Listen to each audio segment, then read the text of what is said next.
pero es una de las razones por las que toco el piano por la mañana, como después me toca predicar, pues... Y después vamos y cantamos un himno muy alto, y yo estaré ahí, gozoso, cantaré, a ver si llego a esta canción. Pero bueno, he llegado y gracias al Señor, pues mira, hemos acabado. Pero por eso digo que si toso, que me perdonéis ya desde un principio en la predicación. La semana pasada empezamos en el capítulo 2 de Primera de Timoteo, estuvimos hablando un poquito, los primeros versículos, acerca de esto que Pablo les expone, le expone directamente a Timoteo, pero está hablando al conjunto de la Iglesia. Y hace una división, que estuvimos hablando de esta división tan interesante que hace Pablo, ¿verdad? En Primera de Timoteo, la división más grande del mundo, de hombres y mujeres, ¿verdad? Hay tantos grupos minoritarios. ¿Alguien sabe cuál es el grupo minoritario más grande del mundo? Marta sí, porque a mí me gusta recalcarlo de vez en cuando. ¿Cuál es el grupo minoritario más grande del mundo? ¿Alguien lo sabe? ¿Los cristianos, no? Gracias, Mar. Los zurdos. Los zurdos. Somos el grupo minoritario, porque yo soy zurdo, somos el grupo minoritario más grande del mundo. Es un dato, si queréis. Y el 90% de todos los científicos, personas que hayan inventado, inventores, músicos, el 90% somos zurdos. Así que hay algo ahí, Hay algo ahí. Yo solo lo dejo, ¿vale? O sea, somos los que somos menos y somos los que creamos más. Así que ahí está. No tienen a saber, ¿no? A saber si quien hizo el estudio fue un zurdo y apañó un poco las cosas también de lo que hay. Pero Pablo aquí, en el capítulo 2, hace esta distinción que hoy en día estamos intentando a toda costa, bueno, nosotros quizás no tanto, pero en el mundo en el que vivimos, se está intentando borrar a toda costa cualquier diferencia o singularidad de estas dos divisiones. Pablo dice hombres y mujeres. Y cuando dice hombres, hay veces, ¿no?, que las mujeres, quizás no se enfadan tanto los hombres porque digan hombres, pero las mujeres, ¿cómo que mujeres? ¿Cómo que estás señalando aquí a las mujeres? Los hombres quizás pasan un poco más, ¿no? Pero las mujeres, como están con lo de los derechos ahora ya no tanto, pero ya veremos. Y yo he estado leyendo algún que otro comentario y te quedas sorprendido de lo que dicen del pobre Pablo, que le llaman de todo a veces. En algún que otro comentario, por las cosas que dice. No tanto a los hombres, sino después cuando a partir del versículo 9, que no vamos a entrar, así que no vayáis ahí todavía. La cuestión es que a los hombres y a las mujeres nos dice cosas que nos duelen, nos molestan, y por eso a veces es como, ¿qué estás diciendo? ¿Por qué me estás diciendo eso? ¿A ti te pasa eso o no? Cuando alguien te llama la atención, cuando estás haciendo algo que quizás puedes mejorarlo, ¿a ti te pasa o no? A mí me pasa, ¿vale? Si me llaman la atención porque estoy haciendo algo de una forma no incorrecta, pero quizás podría hacerlo mejor, pues la primera reacción es ¿no? ¿Sí o no? ¿A ti te pasa o no? Soy el único aquí, ¿vale? Soy el zurdo, ¿no? Soy ambidiestro. ¿Qué pasa? ¿Qué es eso? Eso es la carne. Y Pablo está diciendo, oye, que tenéis cosas para corregir. ¿Y sabéis qué es lo que le dice a los hombres? ¿Qué les dice a los hombres? Y quizás dices, bueno, pero es que eso no es importante, Pablo. ¿Por qué no te centras en que los hombres tienen que ser valientes y tienen que ser honrados y tienen que ser... No, Pablo, ¿de qué habla aquí? ¿Cómo? Que deben orar. Que deben orar. Y eso a ti, hombre, no sé. O sea, obviamente aquí dice hombres y vemos la distinción con mujeres en el siguiente versículo, el versículo 9. Por lo tanto, vemos hombres en el versículo 8, hay una distinción con mujeres en el versículo 9. Por lo tanto, está enfocado no está diciendo que las mujeres no deben orar, eso no es lo que está diciendo para nada, porque lo vemos en otros pasajes de la Escritura, que las mujeres oran también. Pero lo que está diciendo es que hombres nos tenemos que poner más en serio con la oración. Ahora no sé si esto te pica a ti o no. Esto me pica a mí, porque yo sé que es una falta en mi vida. Y entonces aquí podría hacer una de dos cosas. Podría rebelarme y decir, ¡ah, Pablo, ¿qué dices? Claro, en esa época le hacía falta orar más que en nuestros días, ¿verdad? No, se ora a todo momento, a cualquier momento, cualquier lugar. Pero estuvimos hablando aquí que los hombres deben orar y hablamos... lo que vamos a hacer es vamos a leer estos primeros 8 versículos y iremos rápidamente acerca de lo que dijimos la semana pasada. Dice en 1 de Timoteo 2, vamos a leer los primeros 8 versículos. Dice, exhorto ante todo a que se hagan rogativas, oraciones, peticiones y acción de gracias por todos los hombres, por los reyes y por todos los que están en eminencia, para que vivamos quieta y reposadamente en toda piedad y honestidad. Porque esto es bueno y agradable delante de Dios nuestro Salvador, el cual quiere que todos los hombres sean salvos y vengan al conocimiento de la verdad. Porque hay un solo Dios y un solo mediador entre Dios y los hombres, Jesucristo, hombre, el cual se dio a sí mismo en rescate por todos, de lo cual se dio testimonio a su debido tiempo. Para esto yo fui constituido predicador y apóstol, digo verdad en Cristo, no miento, y maestro de los gentiles en fe y verdad. Quiero pues que los hombres oren en todo lugar, levantando manos santas, sin ira ni contienda. Y antes de continuar, vamos a ponernos delante del Señor para pedir su bendición sobre este mensaje. Señor y Padre Celestial, te damos muchísimas gracias por este día. Te damos gracias, Padre, por una vez más que podemos estar aquí reunidos. Quiero pedirte, Padre, que tu palabra nos hable y que podamos aprender de ella. Pido todo esto en el nombre del Señor Jesús. Amén. Pues vemos aquí, tenemos la primera cosa que miramos la semana pasada fue la prioridad de la oración. Aquí están las primeras 3 palabras que tenemos en este capítulo. Dice, exhorto ante todo. ¿Antes de qué? Pues ante todo. ¿Qué es todo? Todo, ¿no? Exhorto ante todo a que se hagan rogativas. Y estuvimos mirando un poquito acerca de esta variedad de la oración, ¿verdad? ¿Os acordáis cuántas palabras para oración hay en el Nuevo Testamento? 7. 4 de las cuales están aquí. Hay 7, 4 de las cuales están aquí. Pero después está aquí hablando también acerca de los objetos de la oración. ¿Cuáles son los objetos de la oración? Es bastante claro al final del versículo 1, ¿cuál es el objeto de esta oración? De estas oraciones. Todos los hombres. ¿Qué hombres? Todos los hombres. ¿Eso incluye a fulanito? Si está en todos los hombres, incluye a fulanito. Y entonces, aparte de eso, aparte de todos los hombres, Pablo quiere especificar a un grupo, a un segmento específico que quizás pues lo habríamos pasado por alto cuando decimos todos los hombres. Porque quizás nos cuesta un poquito más, ¿verdad? Y estuvimos hablando un poquito acerca de estos reyes y por todos los que están en eminencia. Y dijimos que específicamente de quién se trataba aquí. De Rajoy, ¿eh? De Rajoy. ¿Os acordáis de esto, no? Que os despertasteis justo en ese momento que dije Rajoy, ¿vale? Y nos acordamos, ¿verdad?, que claro, dijimos la distinción de que, claro, Pablo lo tenía mucho más fácil cuando escribió la carta porque la persona en eminencia en ese momento era Nerón, ¿vale? Entonces, claro, Nerón con Rajoy, ¿verdad?, no tiene absolutamente nada que ver. Nerón siendo muchísimo peor para los cristianos. En ese aspecto, en el modo de buena persona o mala persona, podríamos decirlo. Y después estuvimos hablando del por qué.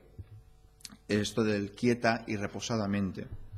Pero ahora llegamos a los versículos 3 y 4, llegamos a estas razones de la oración.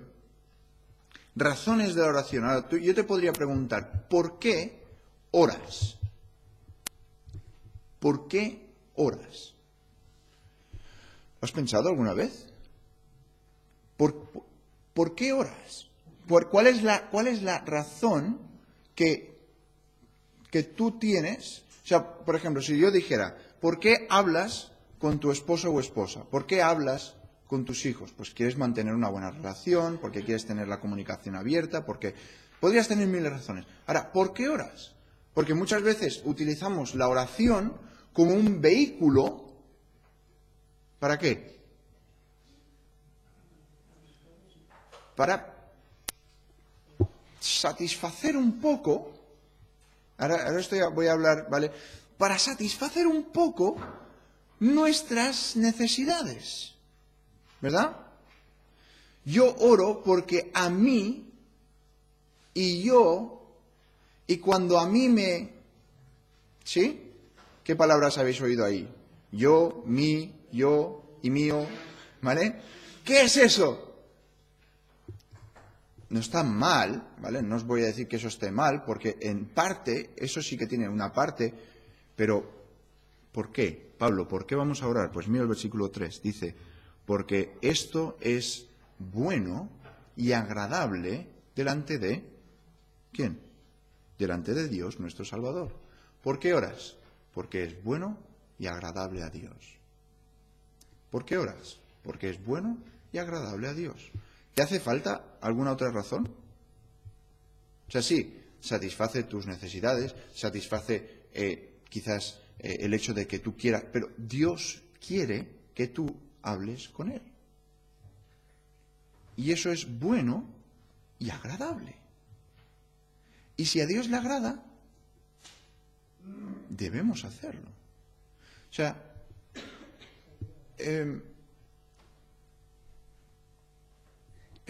es como si tu esposa te dijera, no me gustan los tulipanes, ¿vale? Y te lo dice en serio. ¿Sabes que las mujeres a veces tienen en serio y a veces no, ¿vale? ¿Sabes? Por ejemplo, si una mujer te dice, no me gusta el chocolate, no, ¿vale? O sea, no. Si tú le traes una caja de chocolates, lo más seguro se la va a acabar comiendo, ¿vale? Aunque no le guste el chocolate. Se lo come, es broma. Pero si te dice, por ejemplo, no me gustan los tulipanes, y tú vas todo ilusionado a la floristería y le compras, de todas las flores que hay en la floristería, le compras tulipanes. Y le llevas a casa los tulipanes y estás tan contento, ¿verdad? ¿Es de su agrado o no?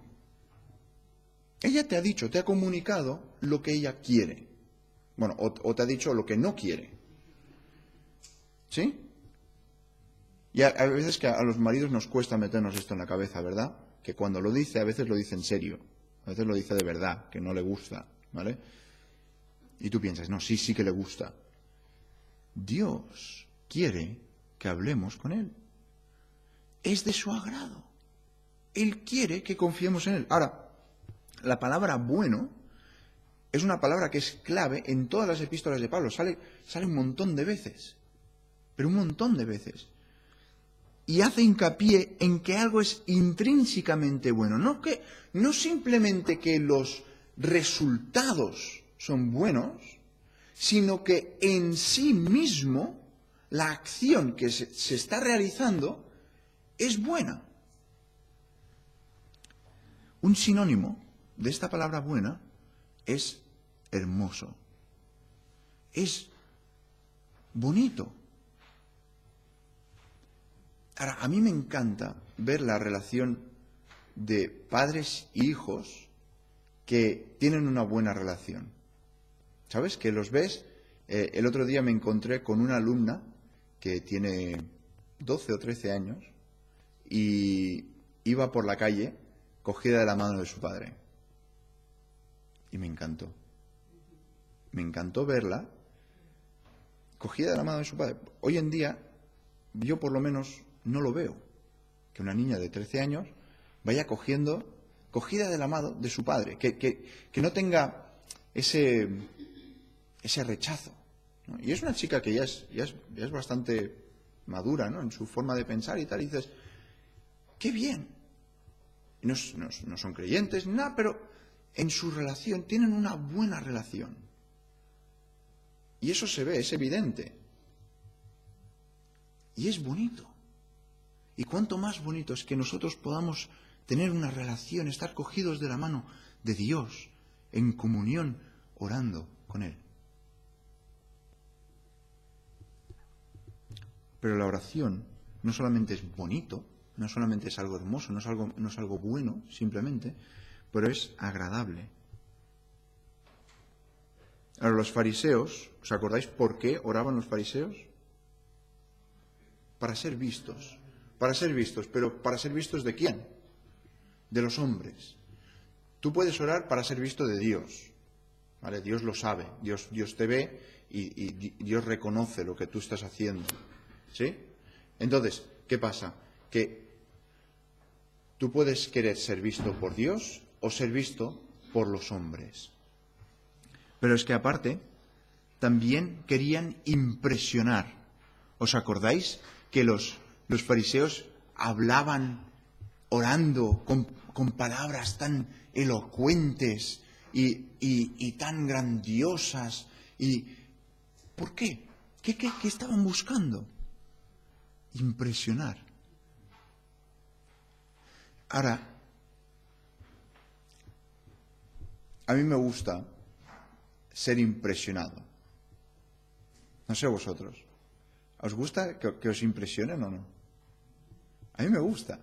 Me gusta cuando algo pasa y digo, ¡wow! De hecho, ¿cuándo lo vi esto? Un señor de Estados Unidos, de 70 años, musculista. ¿Sabéis estos de que van al gimnasio y son musculistas? ¿Cómo se llaman estos? Culturista. ¿Vale? Es que culturista parece alguien muy culto, ¿vale? De hecho, esta palabra siempre me ha hecho gracia porque, no, sí, culturista, musculista, me da mucho músculo. Es que, no. Si lo pensáis, una persona culta es un culturista. No, porque los musculistas de normal no son muy cultos, ¿sabes? Porque están todo el día en el gimnasio y además lo que se toman. Pues este hombre de 70 años, o sea, si no te llegan a decir que tiene 70 años, no te lo crees. Porque es que su forma física está completa, pero ¿sabes estos hombres que ya llega al punto ya de demasiado, ¿no? Pero me impresionó, porque pensé, digo, y este hombre ha dedicado, porque dice, 29 años llevaba yendo al gimnasio, ¿vale? Llevaba yendo al gimnasio 5 veces al día, 3 horas cada día, ¿sabes? O sea, 5 veces a la semana, 5 veces a la semana. Era su vida, era su obsesión, su pasión, 29. Y el hombre con 79 años dice, ahora ya es lo que hago, es mi vida. Yo pensé, digo, y me impresionó también de hecho, ¿no? De que decir, está obsesionado con su cuerpo, que en unos años ya no estará. Y no por decir, pues déjalo y ponte gordo no, pero ha sido su obsesión durante tanto tiempo y me impresionó mucho, pero la cuestión es que la oración no es para impresionar. La oración no es para que vosotros podáis ver cuán elocuente, y yo no lo soy, ya lo sabéis esto, ¿vale? Yo, si encuentro la palabra correcta, ya podemos decir que ha sido un día afortunado, ¿vale? Y ya no pedáis nada más entre culturista y... Aquí en esta iglesia no somos mucho de orar así, floriponciamente. Pero yo he estado en alguna que otra reunión, especialmente ahí en Estados Unidos, que dices, es que no sé a quién está hablando. ¿No os ha pasado alguna vez que estáis oyendo a alguien orar y está rimbombante y te suena vacío? ¿Por qué? porque Dios no lo quiere. Eso es lo que los fariseos estaban haciendo, estaban hablando con tanta superioridad. Quiero que veáis la relación que yo tengo con Dios. Pero eso no es la oración.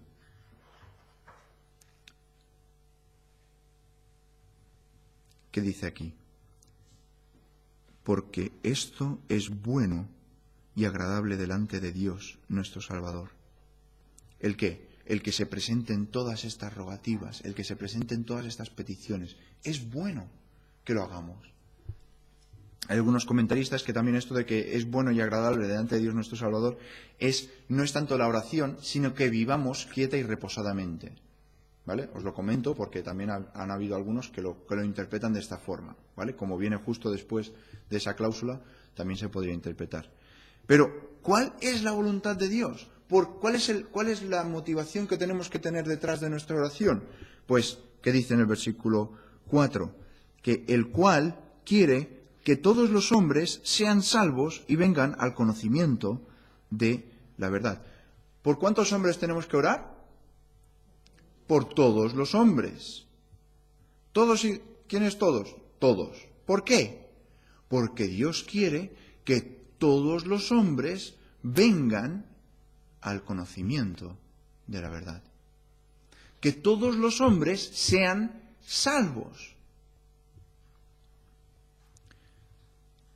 Dios, cuando dice en Juan 3:16, no dice Dios, porque de tal manera Dios amó a la parte del mundo que creería en Él.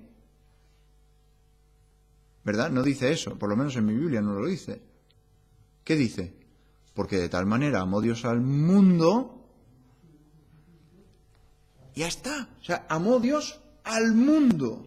¿A qué mundo? A todo el mundo. Cristo murió ¿por quién? Por todos. Cristo murió por todos. No murió por los que creyeran en Él. Murió por todos. Él quiere que todos vengan al arrepentimiento. Esa es su voluntad, es lo que Él quiere. Esto no significa que todas las personas, sin excepción, vendrán al arrepentimiento, porque eso ya sabemos que no ocurre. ¿Por qué? Pues porque hay muchas personas que no quieren y rechazan el mensaje de la salvación. Dios no quiere que ninguno perezca. Entonces, ¿por qué hay tantos que se pierden? Porque Dios deja esa puerta abierta. Y esto es algo que en la Biblia vemos por dos partes. Tenemos la voluntad de Dios y la voluntad del hombre. La soberanía, lo que Dios sabía desde un principio, Él sabía que las cosas, que todo el mundo no iba a aceptarle como el Mesías. A ver si puedo poneros un ejemplo quizás más normal para nosotros. ¿Vale? Como padre, a mí sería mi voluntad que mis hijos, mis niñas y mi hijo, durante los 12 años del colegio, ¿vale?, no suspendieran ningún examen. ¿Sí? Me gustaría. ¿No? Pero lo más seguro ya han suspendido alguno, no lo sé, pero lo más seguro no va a ocurrir. Dios, sabiéndolo, su voluntad es que todo el mundo, Él ha dejado la puerta abierta para todo el mundo.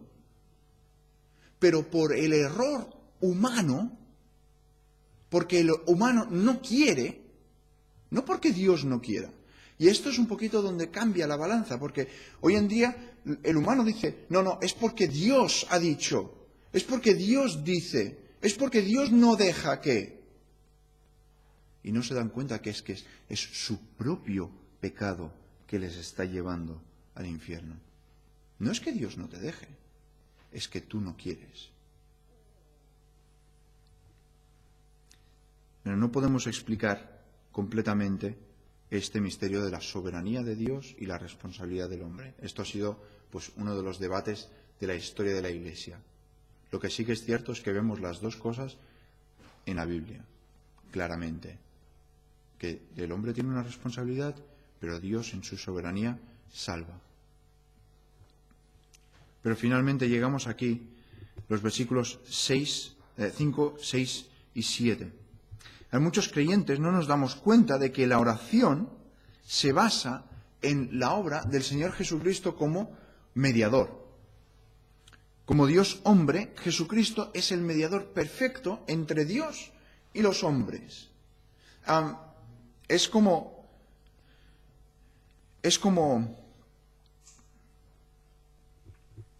rebajándolo muchísimo, ¿vale? Pero nos ayuda a entenderlo, ¿vale? Cuando tienes a un entrenador que ha sido jugador de ese juego, o tienes a un profesor que ha tenido que estudiar lo mismo que el estudiante está estudiando. ¿Qué es lo que hace eso? Alguien. ¿Qué hace cuando un entrenador ha sido jugador o un profesor ha tenido que estudiar exactamente igual que el estudiante? Se puede poner en su lugar. O un jefe que ha sido trabajador en exactamente lo mismo que estás haciendo tú. Se puede poner exactamente en la misma situación, porque de normal se acuerda de cómo era. Y muchas veces es mucho más asequible o cercano que uno que no ha experimentado lo inicial. Tú imagínate que Dios, en toda su omnisciencia y todo su poder, intentara hacer de mediador, que podría, o sea, porque Dios es todopoderoso, pero ¿cuánto más fue que el Señor Jesucristo se humillara, tomara forma de siervo, tomara forma humana, para poder experimentar todo, igual que tú y yo. Y después de eso, ahora se convierte en el mediador, en el que está entre medio de Dios Padre y de los hombres. ¿Sabéis que hubo una queja? Hubo una queja de alguien en la Biblia por falta de mediador. Mira conmigo un segundito. Ya cuando te diga el libro ya sabrás quién es. Libro de Job. Mira un segundito. Libro de Job, capítulo 9.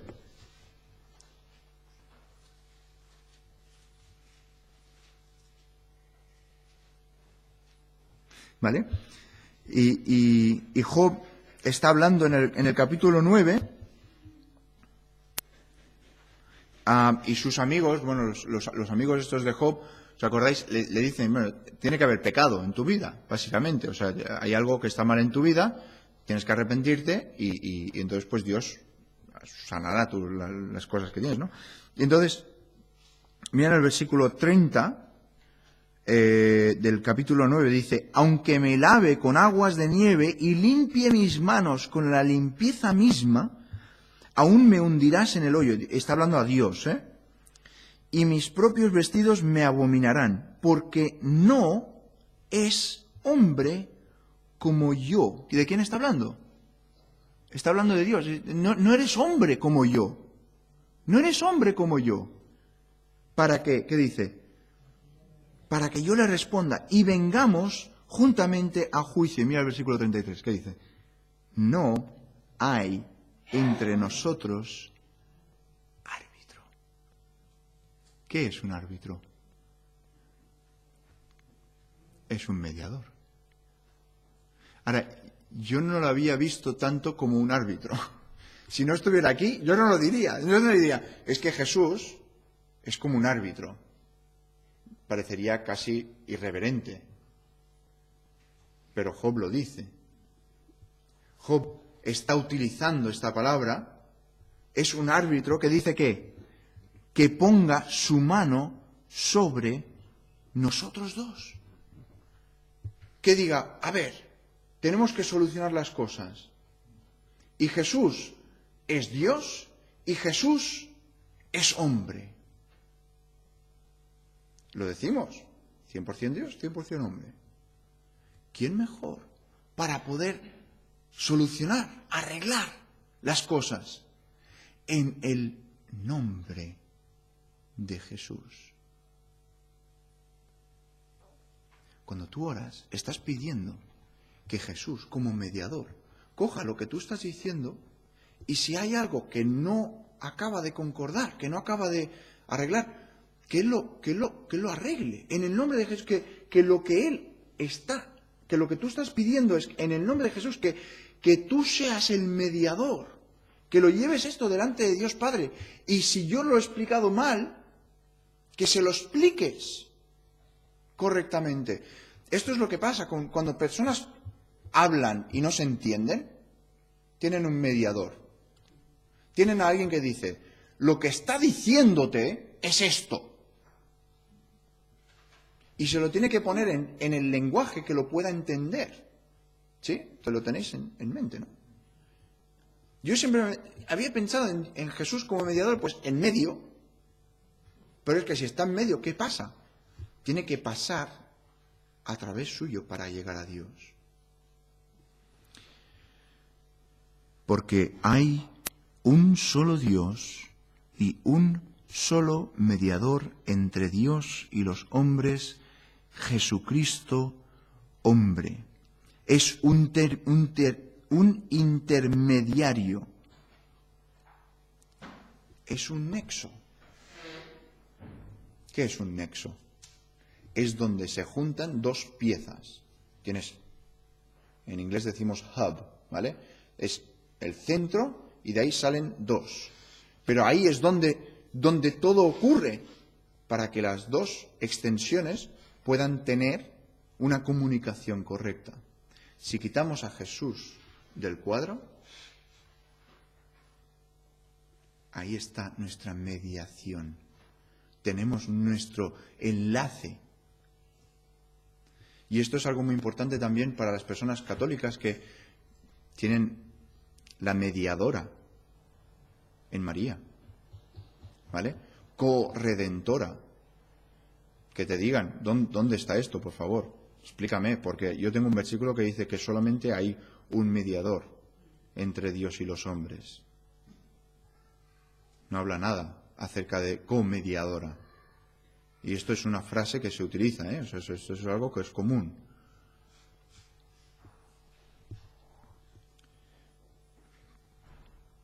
Pero, ¿qué dice aquí? El cual se dio a sí mismo en rescate por todos. Este rescate, hay muchas veces que ya lo hemos hablado ya, es el precio que se paga para poner en libertad. Cuando alguien es un esclavo de algo, es un precio que se da, ya no eres esclavo. Y el Señor Jesucristo es lo que hizo. Jesús mismo dijo en Mateo 20 que Él vino para dar su vida en rescate por muchos. Cristo murió por todos los hombres, Dios está dispuesto a que todos los hombres se salven. ¿Cómo puede salir esta buena noticia a un mundo que es pecador? Tenemos que ser tú y yo. Somos tú y yo. Dios llama y ordena a todos los mensajeros que lleven el Evangelio a los pecadores perdidos. Mira lo que dice Pablo. Para esto, ¿para qué? Para anunciar, para hablarles a los demás. Para esto yo fui constituido predicador y apóstol. predicador y apóstol. ¿Cuántos de nosotros somos predicadores? Tú dices, bueno, ¿en qué sentido, Josué? Porque veo ahí que vienes con... ¿Qué es un predicador? No en el sentido del púlpito, ¿vale? ¿Qué es un predicador? Alguien que anuncia, alguien que tiene un mensaje para dar a otro.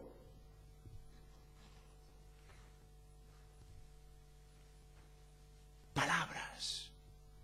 ¿Cuántos de nosotros estamos hablando con las personas que tenemos a nuestro alrededor?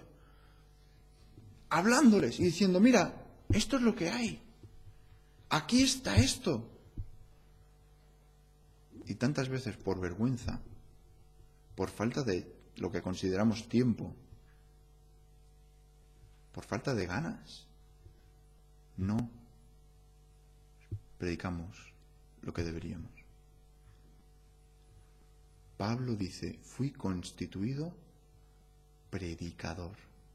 Dios me puso para que hablara a los demás. Es tan importante que tengo que hacerlo. Para esto yo fui constituido predicador y apóstol. Si la base de la oración es la obra de sacrificio del Señor Jesucristo, entonces la oración es la actividad más importante de la Iglesia. El no orar es menospreciar la cruz. Tantas veces tenemos pensado, no, tenemos que hacer esto, tenemos que hacer lo otro. Y la oración, a veces la dejamos un poquito a un lado. Todos los hombres, todas las personas, es la clave de este párrafo. Oramos por todos, porque Cristo murió por todos, y es la voluntad de Dios que todos se salven. Por lo tanto, debemos ahincarnos más en la oración, por todos.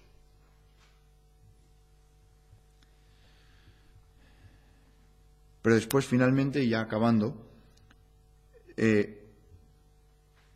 no sé si vuestra Biblia es como la mía, me cortan entre el versículo 7 y el versículo 8, me ponen un titulito entre el 7 y el 8. No sé si es el caso en vuestra Biblia o no, también. Pero es curioso, porque Pablo ha estado hablando acerca de oraciones y oraciones y oraciones y oraciones, y ahora quien diseñó esta Biblia dice, aquí ha parado de hablar acerca de la oración pública y ahora es la posición de la mujer. Pero lee el versículo 8. Quiero pues que los hombres oren en todo lugar, levantando manos santas, sin ira ni contienda. Está hablando de la oración, de los hombres, y me pones el titulito de la posición de la mujer, simplemente a modo de, hermanos, tened cuidado con los titulitos, ¿vale? No son inspirados, ¿vale? Esto ha sido un editor que ha venido y ha dicho, aquí vamos a poner la letra E y pues la posición de la mujer. O no sé qué sale en tu Biblia, ¿vale? Hay Biblias que no salen estas cosas, pero no están inspiradas, ¿vale? La cuestión es que es parte de lo mismo. Está hablando de la oración, sea pública o sea privada, o sea en la organización local o en el organismo local, lo que tú quieras, pero es oración. Y dice, quiero pues, tú dices, entonces, vale, esto ya es algo que Pablo está diciendo directamente. Vale, es Pablo que lo dice. Toda la Escritura es inspirada por Dios. Entonces sí, Pablo lo escribe, pero ¿quién es quien lo dice? Es Dios, ¿vale? Es Dios. Quiero pues que los hombres oren en todo lugar, levantando manos santas, sin ira ni contienda. Ahora, está declarando definitivamente que los hombres, en contraste con ahora, que va a venir en el versículo 9, las mujeres deben orar. ¿Dónde? En todo lugar. Parece que Pablo estaba con el todo, cuando estaba escribiendo aquí, todo, en todo lugar. Que deben estar orando en todo lugar. ¿En la iglesia? Sí, también en la iglesia, pero también en casa, pero también en el trabajo. ¿Tu trabajo dirías que es todo lugar? También. Ahora dice aquí, hombres. ¿Esto quiere decir que las mujeres no deben orar? No, porque después vemos en otros pasajes que las mujeres oran. Pero el énfasis aquí está sobre los hombres. ¿Por qué? No, es común que las mujeres no tienen, ya lo hablamos la semana pasada, ¿verdad? Que las mujeres no tienen esta falta como los hombres. Nos cuesta más darnos cuenta de nuestra necesidad de comunicación. ¿Te has dado cuenta o no? ¿Sí? Lo hablamos la semana pasada. ¿A cuál de los dos, en términos rasgos generales, le cuesta más pedir ayuda? Al hombre. De hecho, Sara López puso el otro día unas imágenes muy graciosas, muy graciosas, y me vi muy reflejado, porque dice, ¿por qué los hombres mueren antes que las mujeres? No sé si lo habéis visto, ¿no? Si no, os recomiendo que lo busquéis porque es muy divertido. Y pone a los hombres que están arreglando cosas en casa y están subidos a una escalera de una forma increíblemente precaria, ¿no? Pues han puesto 2 mesas apiladas y la escalera encima de las 2 mesas, ¿no? O tienen una escalera atravesando un vacío y entonces otra escalera encima de esa escalera para intentar cambiar ¿sabes? Y están ahí con el taladro o lo que sea. Y dice, ¿por qué los hombres mueren antes que las mujeres? Y yo ayer estábamos instalando pues un tubo y no para nada precario, ¿vale? Sí que me podría haber, como dice Marta, roto el brazo, pero no pasa nada, ¿verdad? Pues estaba subido a una escalera y me acordé de estas imágenes de que había puesto Sara. La cuestión es que nos cuesta pedir ayuda. Nos cuesta decir, no puedo hacerlo. No sé, hombres, ¿os cuesta a vosotros o solamente somos los zurdos? A mí me cuesta. ¿Puedes hacerlo? Y esa pregunta es que casi como que es un reto. ¿Cómo que sí puedo hacerlo? Pues, ¿tú no sabes que yo tengo una camiseta que pone Superman? Y la tengo, pero... Y esto, hermanos, se traslada a nuestra vida espiritual. ¿Qué es la oración? Es dependencia, es comunicación. Y es por eso que tantas veces nos cuesta. Y por eso Pablo está diciendo que los hombres, ya llegaremos a las mujeres, que los hombres, ahora mismo, vuestra tarea es, ¿qué tenéis que hacer? Oren en todo lugar. Si los hombres no oran, la iglesia local no tendrá líderes dedicados para supervisar el ministerio. Deben orar, debemos orar. Ahora, era costumbre que los hombres judíos oraran con los brazos extendidos y las manos abiertas al cielo. Os suena, ¿no? Es típicamente judío, ¿no? Cuando están, ¿sabes? Así, y los ves en el muro de las lamentaciones, están allí y están orando, ¿verdad? Ahora, nosotros no tenemos esta costumbre. Nuestra costumbre es, de hecho, al revés. Cogernos las manos, y inclinar la cabeza y cerrar los ojos. Y cuando ves a alguien orar así, con los ojos abiertos y tú dices, uy, qué postura más extraña, ¿no? Bueno, nuestra postura no sale en ningún momento en la Escritura de cogernos las manos y cerrar los ojos, inclinar la cabeza. Sale en la canción, pero no sale en la Biblia, ¿vale?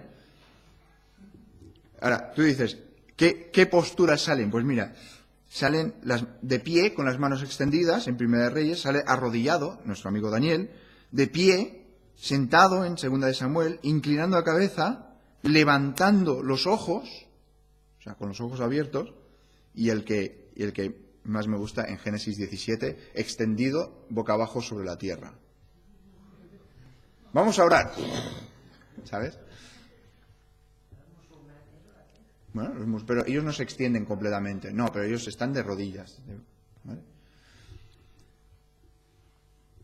Dios no prescribe una forma, y a veces cogemos esa forma como tiene que ser así, si Dios no me oye.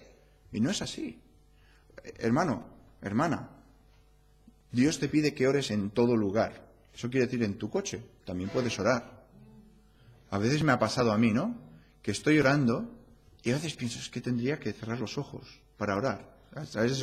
Esos momentos que piensas, pero no, estás conduciendo. Ahora, ¿Dios te oye si estás conduciendo y oras?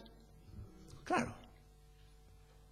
¿Por qué cerramos los ojos? Pues para poder centrarnos en lo que se está diciendo, poder centrarnos en los pensamientos que estamos teniendo. ¿Por qué nos cogemos las manos? Pues muchas veces para parar quizás tenemos algo de calderilla y estamos haciendo ruido. Entonces, pues simplemente para asegurarnos de que estamos centrados y también como símbolo de petición. Estamos rogando. Como alguien más diría así, rogando, estoy pidiendo, por favor. Pero sin esas acciones, Dios también te oye. Pero Pablo aquí declara 3 elementos, y acabamos con esto. 3 elementos esenciales. Dice, levantando manos santas sin ira ni contienda. Levantando manos santas. Obviamente significa una vida santa. No necesariamente es que está levantando una mano que sea santa, porque, bueno, mis manos tienen de todo menos santo. No las puedo santificar de ninguna forma, literalmente. No puedo levantar, esta mano es santa y esta mano no es santa. No. ¿De qué está hablando? De que tú levantas, estás elevando una vida santa, una vida libre de culpa. Nos habla en 2 de Samuel 22 y también en el Salmo 24. Si tenemos pecado en nuestras vidas, no podemos orar y esperar que Dios nos oiga y nos responda. Sin ira es la segunda cosa esencial que dice aquí, y requiere que estemos en buenas relaciones con los demás. Esto de las manos santas es en buenas relaciones con Dios, que tu vida esté correctamente con Él. Sin ira es que estés en buenas relaciones con los demás. Internamente, que tú no tengas, bueno, lo típico, ¿no? Que tienes esa cosilla ahí dentro, pero es un elemento perturbador en lugar de constructor. Cuando tenemos ira en el corazón, ¿qué es lo que pasa muchas veces? Tenemos algún desacuerdo abierto. ¿Sí? Si tenemos alguna cosilla ahí, muchas veces acaba explotando alguna cosilla. Filipenses 2:14 nos dice que debemos hacer todo sin murmuraciones y contiendas. Esas contiendas son cuando la ira ya se pasa y va a la contienda. La oración efectiva entonces exige que yo esté en una relación correcta con Dios, esas manos santas, y con mis hermanos en la fe, sin murmuraciones y contiendas. Jesús mismo enseñó esta misma verdad en Marcos 11. Si pasamos más tiempo en la preparación para orar y conseguir que nuestro corazón esté recto delante de Dios, tendremos oraciones más eficaces. Oraciones que realmente cumplan ese propósito con el cual fueron diseñadas, que no es para suplir tu necesidad, sino para cumplir la voluntad de Dios. Que el Señor nos ayude a todos a poder hacerlo y seguirle a Él de buen corazón. Señor y Padre Celestial, te quiero dar gracias por este día y quiero pedirte que tú nos ayudes a todos.